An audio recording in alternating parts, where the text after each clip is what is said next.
নতুন সরকারের আমলে mygov.bd ওয়েবসাইট থেকে আপনার যে কোনো সনদ ল মিনিস্ট্রি বা ফরেন মিনিস্ট্রি হতে সত্যায়িত করে ফেলুন। দেখতেই পাচ্ছেন কত বড় লিস্ট।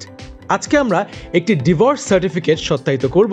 উক্ত সেবা গ্রহণ করতে হলে সর্বপ্রথম আপনাকে একটি অ্যাকাউন্ট তৈরি করতে হবে এই ওয়েবসাইটে। অ্যাকাউন্টটি তৈরি করার পরে স্বয়ংক্রিয়ভাবে একটি আবেদনপত্র তৈরি হয়ে যাবে আপনার নাম এবং সকল তথ্য দিয়ে। আপনার তথ্য উল্লেখ করার পরবর্তী যে ধাপটি আছে তা হচ্ছে এই সনদটি যিনি ইস্যু করেছেন তার নাম ইংরেজিতে লিখতে হবে, তার পদবি ইংরেজিতে লিখতে হবে এবং কোন দপ্তর থেকে উক্ত সনদটি ইস্যু হয়েছে তা লিখতে হবে। এর ঠিক নিচেই আছে আপনার স্বাক্ষরের জায়গা। এই স্বাক্ষরে আপনি একটি ইলেকট্রনিক সিগনেচার প্রদান করবেন। পরবর্তীতে আপনার যে তালাকনামা আছে, যেটা নোটারিকৃত যেই ডিভোর্স সার্টিফিকেটটি, সেটা আপনাকে এখানে আপলোড করতে হবে।